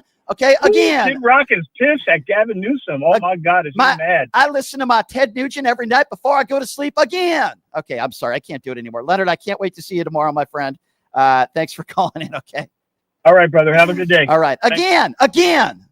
702-221-7283. Let's see. Let's go to Terry. Terry's next on PTL. What's up, Terry? Hey, Brian, I'm sorry. I'm still laughing about that. Again. Go ahead. I'm sorry. I just want to let you, just a couple of things. I'd be willing to up my cholesterol medication and eat at Cracker Barrel to support them if that's possible. I'm a proud Marylander, by the way, and I got a message for Trump. Don't mess with Wes. Yeah. And I also totally agree with Joe Walsh. We actually have a fascist occupying the White House. And as far as the deployment of the National Guard, he tried to do that, I think, in 2020 in Lafayette Square, and Esper and Milley told him not to do it. But there are no guardrails now. So there we are. You are right. There are no guardrails, Terry, and I appreciate you calling out there from Maryland. Yes, I would say that your governor is a really good man, and I believe one day he could be president of the United States. I think he has all the tools to do so. Let's go to Kava. Kava's next on PTL. Hello, Kava. Hello, Brian. How are you today? Hey, good. What's on your mind? So I want to address something you were just talking about with Donald Trump threatening to send the military into Chicago. Now, I'm not from the U.S., as you know, and a lot of my people from Chicago who I've talked to, they have said that they never asked for that. That even the governor, he even said that he didn't want Donald Trump there, nor do you want the military there. And Donald Trump still thinks that he's going to be able to get away with that. And my thing is, he can try if he wants, but the people of Chicago are not going to let him. He knows good and well that they're going to fight back. So either Donald Trump stops now, or unfortunately, I think that there's going to be a civil war if he doesn't stop. And as much as I don't, like you said, as much as none of us want that, Kava, here's what I would say to that, Kava. Again, you guys keep talking about the Civil War. Again, that's a liberal talking point. Again, okay, I'm sorry, I'll stop. I can't help it. Stephen got me going. Is there any way my producer maybe tomorrow can take that again call and maybe clip that? Maybe we can play it every single time somebody calls in. Thank you, Stephen, for the material. And thank you, Kava, for the phone call. Siobhan is next up on PTL. 702-221-7283. What's up, Siobhan? Hi, Brian. Look, why is Stephen so hot? Hot in a good way or a bad way? Is that your type? No. Okay. All the niggas are always calling it hot. Well, I would say physically that's probably not the case, but yeah, they always are very angry people, aren't they? Yeah, they're very angry people. Steven sounded like a very angry guy. He sounded like a fool. Well, because he is. Yeah, I mean, many of them are. Yeah. But yeah. I mean, they. Yeah. I don't know. You know what? Donald Trump always says he loves the uneducated. He loves stupid people. And that is his base for sure. Oh, that's his base 150%. He wasn't, Donald Trump does tell the truth sometimes. And I think he was telling the truth there. Yeah. Once in a while, he does say something true. A lot. And he projects. Well, he does a lot more than that. But, somebody in the chat says he admitted that he has a mushroom. I'm not going to go there. But he does tell the truth once in a while. It's very rare, but once in a while, he does tell the truth. Mm-hmm. Well, that's all I wanted. I just wanted to say something about Stephen. Yeah, well, thank you for the call, my dear. I don't disagree with you, and I appreciate that. Stephen, you're getting a lot. This is probably more attention you've gotten from women than you've had your entire life, so congratulations on that. Shelley says people from Connecticut cannot do hick accents. Marge is better, perhaps. I never said I was very good at doing accents. 702-221-7283 is the number to call. If you are a Trump supporter, now is your chance to call into the show and have a debate with me. But don't do what Stephen did and not answer one of my questions, because it's not going to go very well for you. 702-221-SAVE, 702-221-7283. Let's go to Goldball. That's a very interesting name. Hello, Goldball. Hi. Let's go back to January. Okay. In January, Trump was the nominee. He also had pledge from Jay Powell that if everything stayed on track, interest rates were going down. Yes. So what does he do? What does Trump do? He started buying up millions upon millions of bonds, federal bonds, state bonds, municipal bonds. He now owns millions of bonds. If interest rates drop, cha-ching, Yeah. big payoff. If they go up, there's not a whole lot of change. Right. It doesn't affect things. But if interest rates drop, he makes tons of money again off the American people. Oh, sure. We know that's true. You know what's funny, though? There are some Trump supporters out there that will brag about Donald Trump not wanting to make money, and he doesn't take a salary, when we know Donald Trump has literally made billions of dollars. Right. He's got a tap.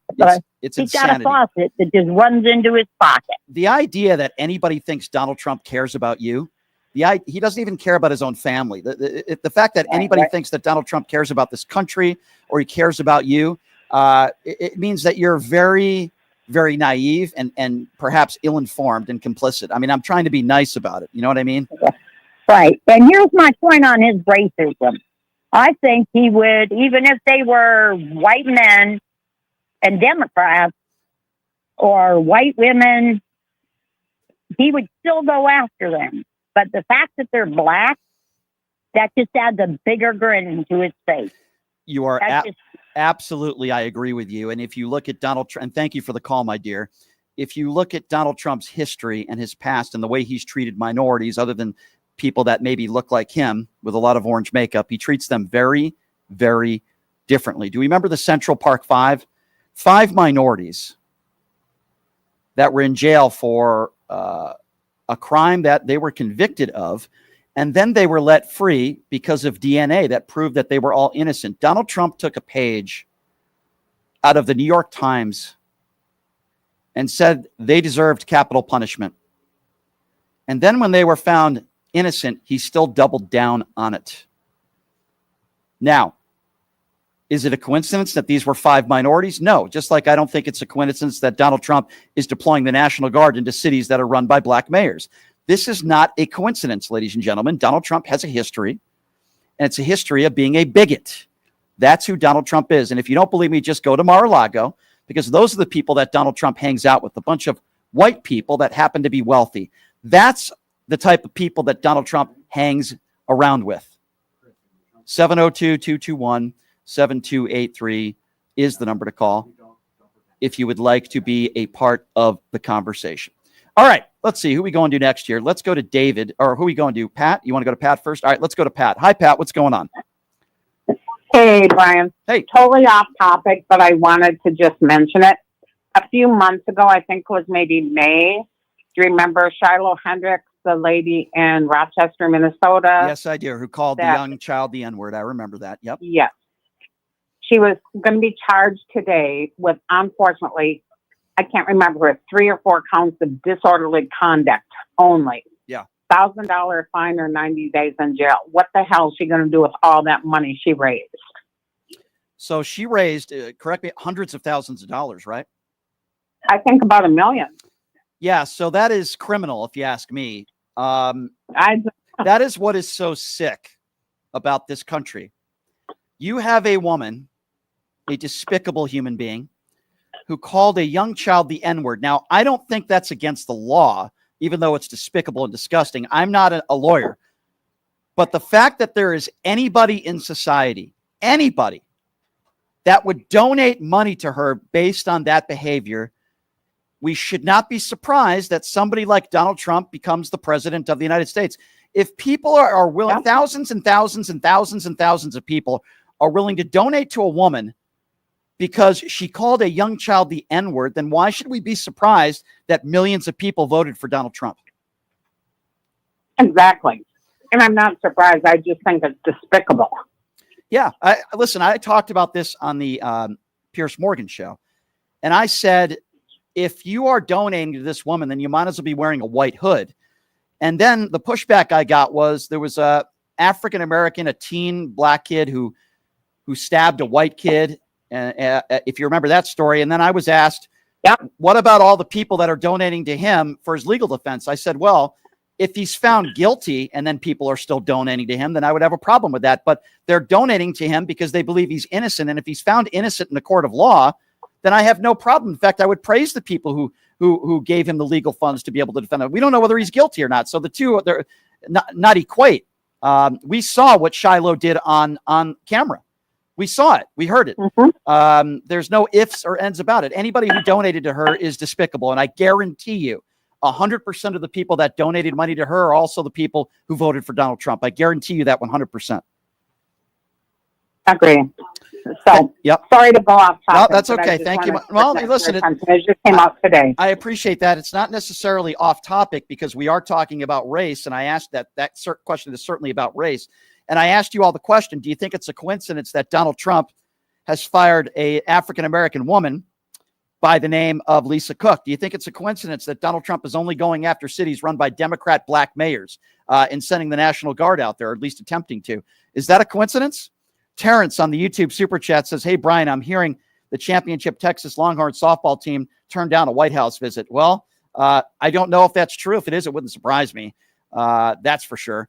Nobody turned down a visit to go meet Joe Biden. But look at all the teams and the organizations that have refused to go to see Donald Trump in the White House. I certainly wouldn't. 702-221-7283 is the number to call if you'd like to be a part of the conversation. If you want to debate me and you're MAGA, you're welcome to do so. Again, that number is 702-221-SAVE. Let's go to David. David is next up on PTL. Hey, David, what's going on? Hey, Brian. According to CNN, since Trump has deployed the National Guard in D.C., robberies and car break-ins were down by over 40%, and other crimes were down significantly, like upwards of 20%. Is that not significant? You're saying so you're defending calling in the National Guard because you're saying carjackings are way down. Is that your defense for calling in the National Guard? Among other things, theft, auto thefts, and other types of thefts and robberies are all down by a significant amount in just about a week. So does that mean not significant? So does that mean we should call in the National Guard to every city in this country? Well, no, I'm not saying every single city, but at a certain point, you have to recognize that a lot of these cities are having real serious problems. And yes, the majority of them are ran by Democrats, and they're not really true. bad. That's not true. Yes, it is. No, it's not. The majority of them are not run by Democrats. That is factually inaccurate, and I don't know where. No, I mean you're saying something that's not true. The cities themselves are, yes. Okay. Oh, the cities themselves are. Okay, they're all run by Democrats. All right, so it's a Democrat problem. Well, do you disagree with that? No, I just think it's ridiculous what you're saying. And here's the difference between you and me. Am I wrong? I don't care whether it's a Republican or a Democrat. Okay, if Donald Trump really cared about the most crime. Well, no. This is what you don't care about. The most crime in the most dangerous cities where Donald Trump has not deployed the National Guard or not even threatened to call it the National Guard. Why is he only deploying them to cities run by? You keep saying yet. Why wouldn't he do? Why wouldn't that be the first thing that he would do? If this really was about crime, then why wouldn't he deploy the National Guard to the most dangerous cities in the country? Now, I know the answer to that. Why don't you answer the question? And don't say, David, with respect, don't say, well, maybe they will do it.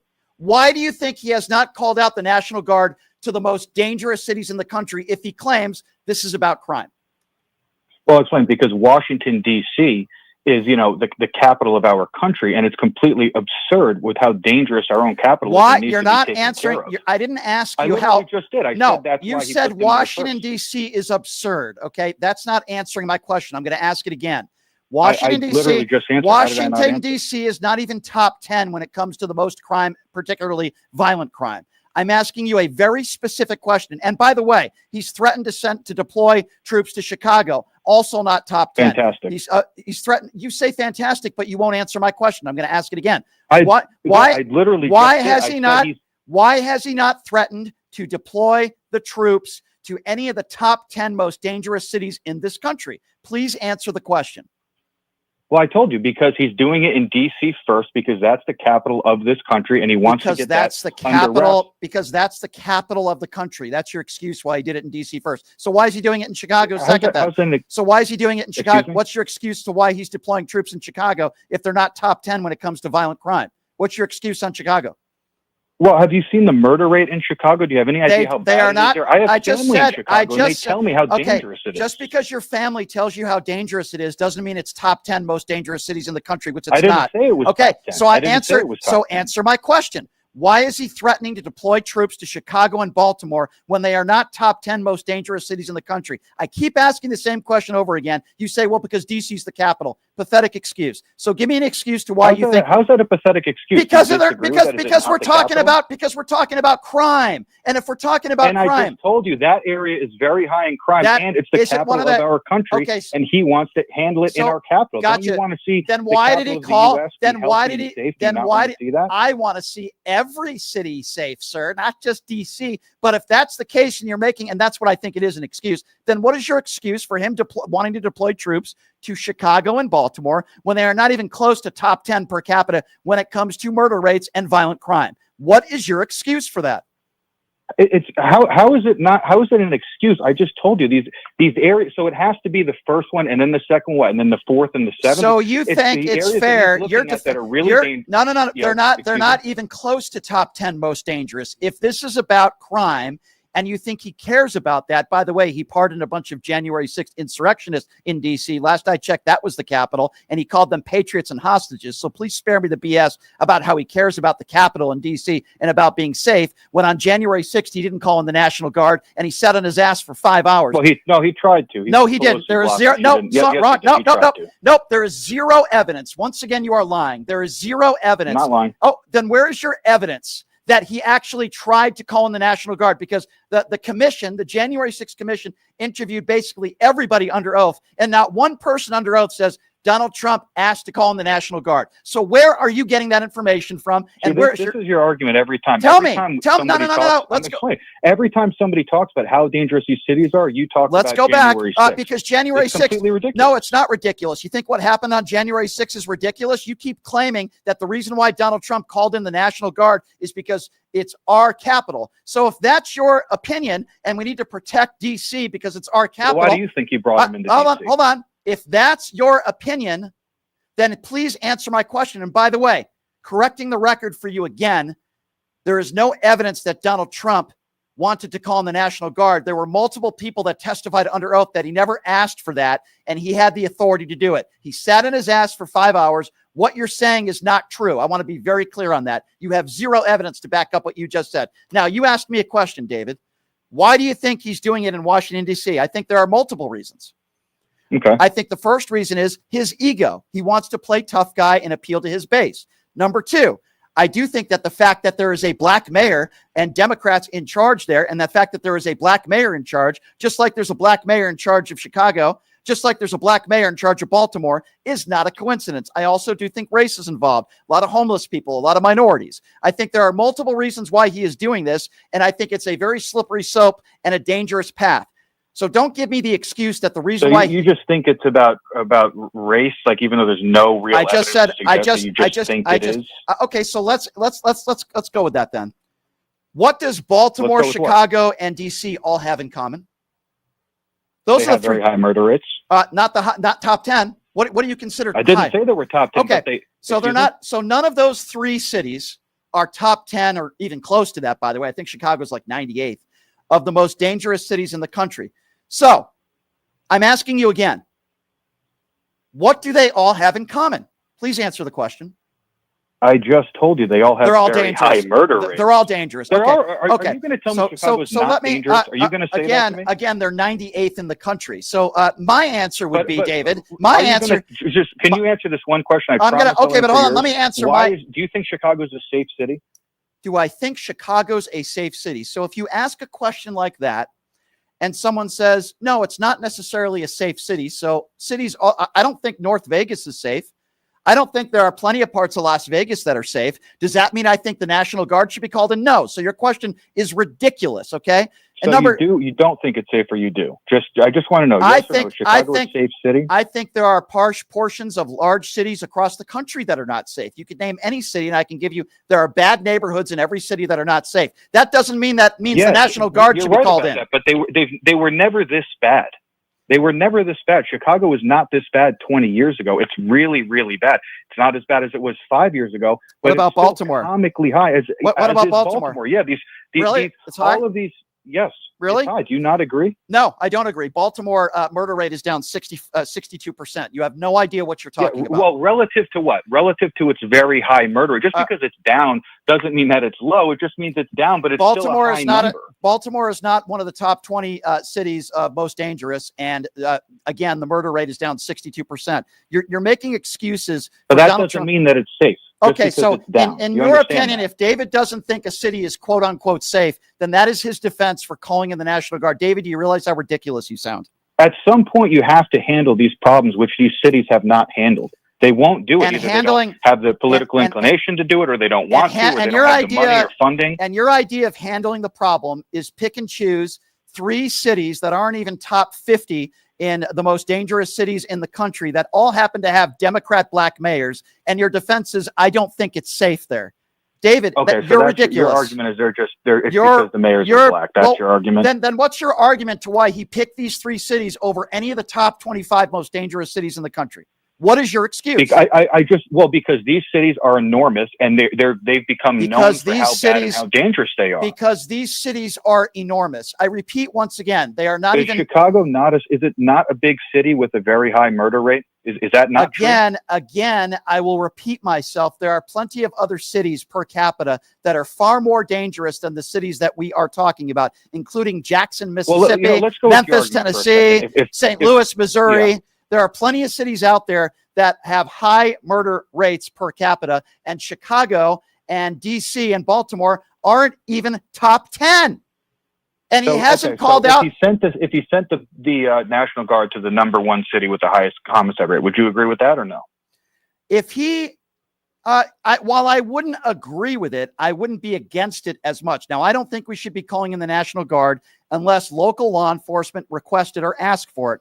Local law enforcement in DC, in Baltimore, and Chicago have not asked for it. Example, there were some Black Lives Matter protests where the National Guard was called in. It's because local law enforcement said it was out of control and they needed help. It was something called an emergency. There's no emergency in Chicago. There's no emergency in DC, and there's no emergency in Baltimore. But just because David thinks it's not safe there, you're defending calling in the National Guard, which is, again, ridiculous, David. It's ridiculous. Can I say real quick?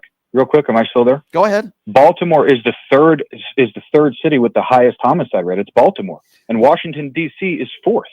I mean, is that not significant? Not the statistics that I saw. In fact, you could also go through. New Orleans, Louisiana, by the way, is number 5. Baltimore and St. Louis is ahead of Baltimore. Memphis is ahead of Baltimore. Jackson, Mississippi is ahead of Baltimore. Those are the 2020. That's the 2024 data. So are you talking about crime or homicide? I'm talking about both. Well, both skews the numbers because one city might be high in murder, but not higher in other crimes. It does matter. So none It of is a them. significant So difference. even if you were correct, #1, #2, and #3, Donald Trump has not threatened to call in the National Guard. So my opinion still stands. Well, then still, if Baltimore's the third one, is it not okay simply because he didn't go to the first 2? I mean, at some point you have to start going to certain areas to say we need to take care of this problem because it's really, really bad. I noticed how you kind of danced around saying whether or not Baltimore was actually safe, because I think even you want to admit that it's a really look. I work in Baltimore several times a month. I know how bad it is in areas that I can't go to because it's so dangerous. And I have family in Chicago. These places are really bad. I'm not saying Trump is going to solve it. He honestly probably isn't, but at least he's trying to do something because it's really bad. And it didn't used to be this way. It didn't used to be. It didn't used to be this No, way. Chicago was not this dangerous several decades ago, or even back in 2005, it wasn't this dangerous. It just simply was not. So calling And in you the can come up with a different solution as to say maybe we could fix it this way. I'm open to hearing that, but you can't make the claim that Chicago, Baltimore, Memphis, they're all safe cities. They're Okay, not. again, your definition of what is safe. I've traveled all over the country. There's plenty of bad As neighborhoods. have I, and I know how bad these places Okay, are. I'm sure you do. Well, I do. I work in transportation. I know Okay. how dangerous. I You know. can write it You off. work- If you don't have the counter, Brian, you but work- you're not correct. Well, okay, you're not correct on this. You seem to think that How do you because you've- figure? I'm trying to explain it to you, sir. Sure. So you've made the case that because you've traveled to cities and in your opinion, quote, they're not safe, it is a defense for calling in the National Guard, which are, by the way, not even trained to deal with these sorts of crimes. You are making a defense and an excuse for Donald Trump because you claim, since it's the Capitol, in D.C., that's why he went to. If you don't know. You made the case that since it's the Capitol. Hold on, I'm not done yet. I'm not done. You made the case that the defense, or the excuse, as I would characterize it, as to why he chose DC first is because it's the Capitol. But yet for 5 hours, when we actually had something where the National Guard should have been called in, called January 6th, he did not call in the National Guard. You claimed he did. There's no evidence that he did. People testified under oath that he didn't, so that's a lie. He sat on his ass for 5 hours and blamed Nancy Pelosi. So if there's an insurrection, he's not going to call in the National Guard when they actually should be called in. But yet, if there's a bunch of homeless I just have one more point. You said that the National Guard isn't trained for this. No. Okay, I'll agree with that. And let's say they're not. Well, even if they're not, my point still stands with how crime has dropped drastically in DC with all these guards that haven't been trained. So it goes back to my original question: is that not a significant number? Which, respectfully, you didn't even answer when I asked you at the beginning of the call. And here's why I say it's completely irrelevant, because you can't call in the National Guard to every dangerous city in this country. Number one, we don't have the resources to do so. I agree with you on that. You can't do it with every city. And again, most of the people that have been arrested have been arrested for nonviolent crimes, misdemeanors. By the way, you could look this up if you don't believe me. There have been a few, of course, that have serious crimes, but many of those people who have been arrested were out the same day, and they're back on the streets. So no, sir, with all due respect, David, I don't think what you're saying is correct. You could think that I'm wrong until the cows come home, but you don't have a logical reason why he hasn't sent out the National Guard to the most dangerous cities in this country. Your excuse to why he called in the National Guard to D.C., because it's the Capitol. Last I checked, the January 6th insurrection happened at the Capitol. He called the people who beat police officers heroes and patriots, and he pardoned them. So don't you tell me Donald Trump cares about the Capitol and he cares about our safety. That is a lie, and you are making excuses for what is obvious and what is right in front of us. These are 3 black mayors run by Democrats. He wants to own the libs, and I will be shocked if he calls in the National Guard to any city that's run by a Republican. There is your reason why he's doing this, David, so you can make all the excuses you want. Let's go to Paul, who's calling in from the UK. Hey, Paul, what's going on? Hi there, Brian. Just a very quick call today. I think you're a poker player, and on the European circuit, when I used to play there, we have a saying which says, if it quacks like a duck and swims like a duck, it's a duck. And I sometimes think maybe it's an American phenomenon. You make these things too complicated. So just rattling them off the top of my head. He hides his tax records because he's a failed businessman and a cheat. He hides his medical records because he's a sick bugger.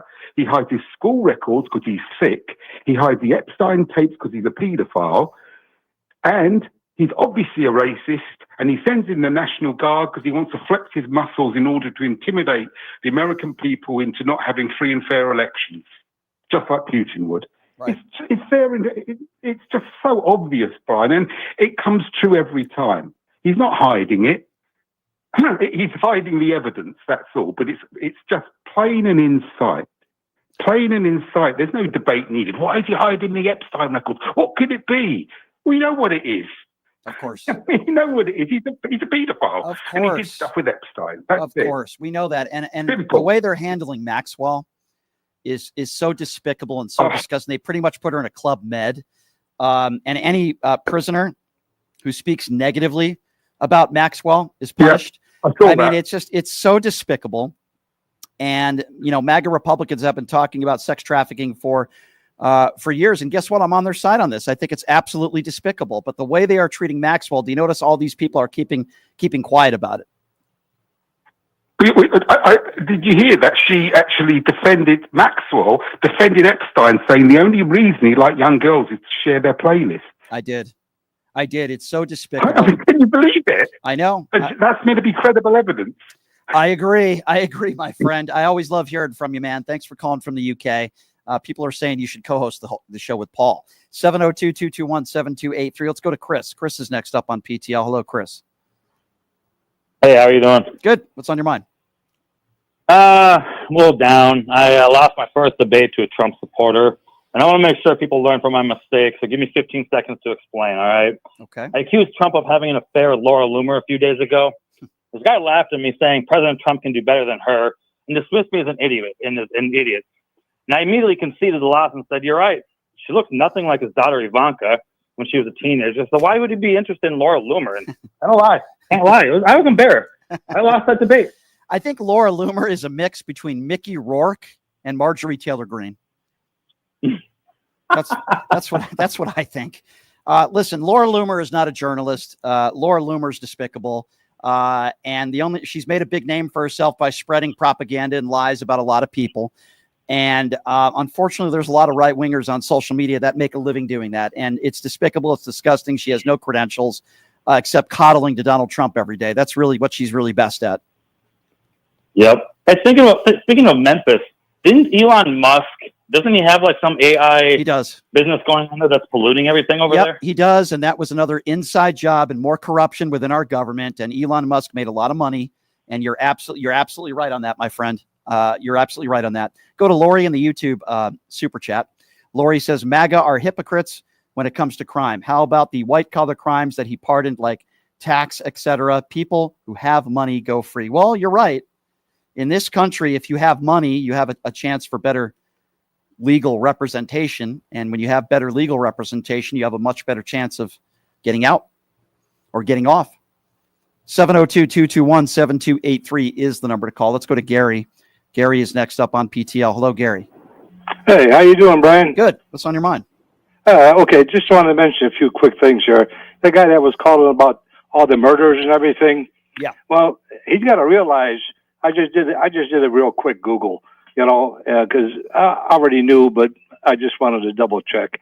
And most of the time, all those homicides he's talking about, I just brought up here 56% of female homicides and 56% of male homicides were committed by people they knew. I mean, the cops can't what are they going to do? They can't go inside somebody's house. That's very true. Most homicides are people that one knows, and it's very difficult to stop that. And when you're living in large cities and you have more people in these cities, there's obviously going to be more homicides. So that is. I live right here, just outside of Detroit, and we get that. It's people shooting at block parties with. They're getting an argument with their aunts or uncles, barbecues. I mean, but you can't stop that kind of. I mean, what are you going to do? You just cannot do it. It's very, very, very difficult. I do hear what you are saying, and certainly you bring in the National Guard. That's not going to change a lot. No, that's that is so idiot. Now Trump wants to have a trained National Guardsman to do what he calls specialty work. God knows what that means. So listen, in every city, there's going to be bad areas and crime. In my city, in North Las Vegas, there are a lot of unsafe areas. Does that mean I think the National Guard should be called in? Of course not. Well, I got one more thing, and I'll let you, because I want other callers to get their chance. Yep. Is you don't even have to comment on it if you don't want to. But I was looking at some of the Trump pictures with his daughter, Ivanka. Yep. In her younger years, 13 to like 17 or 18. Yeah. Very provocative. And Brian, I hate to say it, but it would not surprise me if he loaned her out to Epstein. Well, I don't know if that happened, but I will certainly tell you this. Donald Trump is the one who talked about her body. Donald Trump is the one who said if she wasn't, if she wasn't my daughter, I would date her.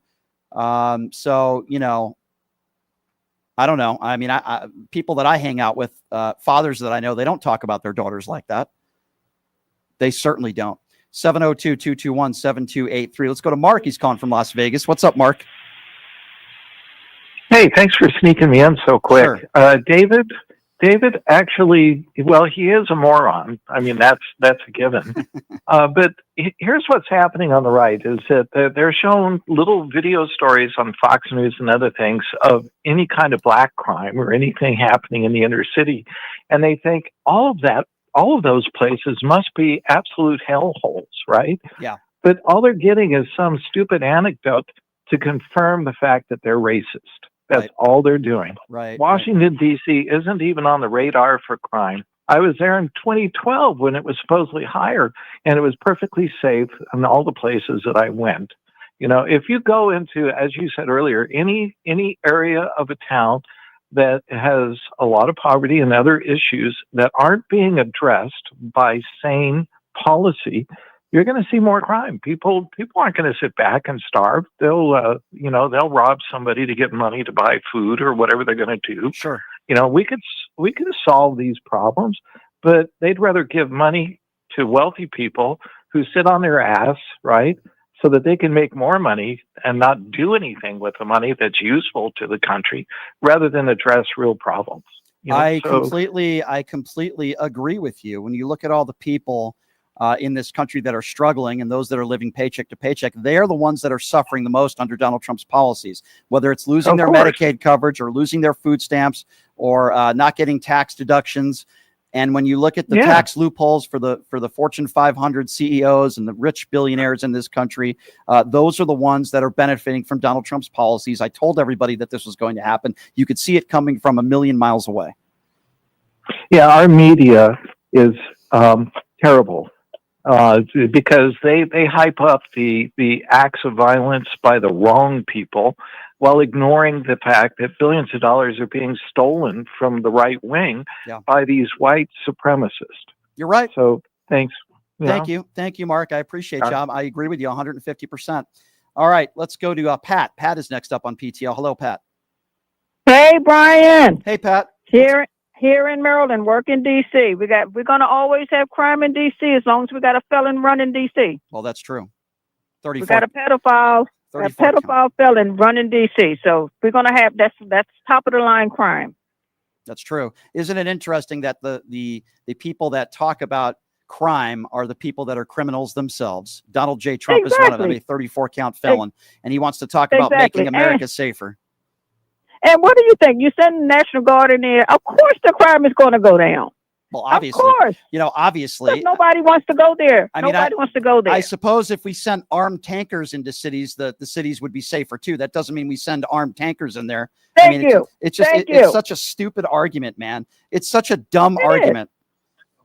Right. That's just stupid. Of course your crime will go down if you send the National Guard in there. Nobody wants to go around that. Yeah, I mean, it's just it's so stupid. It's such a stupid argument. So what does that mean? They don't even know how to make an argument. They are so stupid. Should we send the National Guard into every single city that David thinks is dangerous? I mean, it's so, Thank you. Send them to David's place. Yeah. I would actually be okay with that, my dear.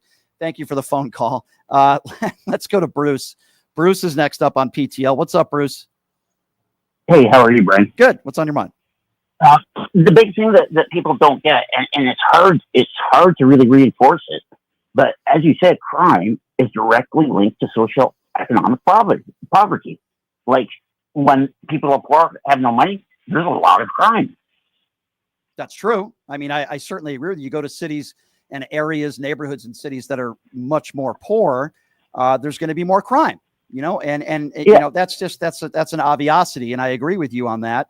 And instead of addressing the issue of poverty and helping people that are struggling, Donald Trump is doing the opposite of that. He's taking away government assistance programs to help people that are struggling. You take food stamps away, people are going to shoplift.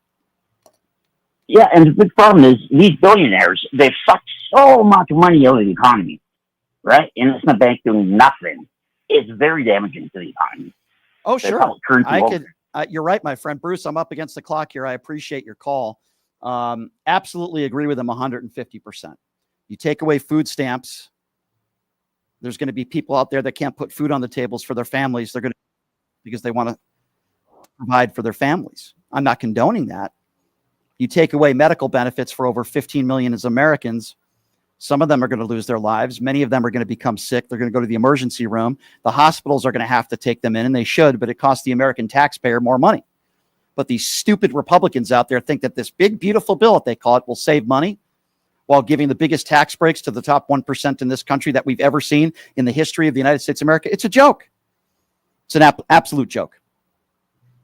So tomorrow on the program, Leonard Cardinal is going to be joining me. He's going to be my co-host. So I get people every day. By the way, we just passed 138,000 subscribers. I'm hoping we can get to 140,000 on YouTube. So if you're not a subscriber on my YouTube page, please do so. It's at PTL Radio Show. Again, my YouTube page, at PTL Radio Show. Please subscribe. Give me the thumbs up. Be interactive on there. My personal website is pushingthelimits.live, and I talk about this every day. We appreciate everybody, by the way, in the YouTube Super Chat. You guys are very generous. If you really love what we do and you want to support what we do, we are an independently owned radio show. You see the website right there on the bottom of the screen, pushingthelimits.live. We take monthly donations. Doesn't matter what it is. $5 a month, $10 a month, $20 a month. It doesn't matter what it is. Whatever you can afford, we appreciate. We also sell PTL merchandise on there. Hats, beanies, mugs, you name it, we sell it on there. So whatever you can do to support what we do and support independent media, we would greatly appreciate that. PTL is becoming a larger family by the day, and I'm very grateful for that as well. And the overwhelming majority of our listeners here are very informed, educated, and I love all of you very much, and I wouldn't change it for the world. We got a lot of loyal listeners out there, and I love you guys for that very, very much. So tomorrow we will be on same time, same place. Leonard Cardinale will be joining me in studio as co-hosting for me, and we're going to have some fun, ladies and gentlemen, and same time, same place. Thanks for joining us, everybody. And I hope you all have a great rest of your Tuesday. We will see you tomorrow. Hey, everybody. Are you struggling to find a pizza place that reminds you of Brooklyn? That true blue New York style pie? Well, worry no more. Stallone's Italian Eatery Pizza is a knockout. We're located at 467 East Silverado Ranch Boulevard, just off of Premier Road, half a mile east of South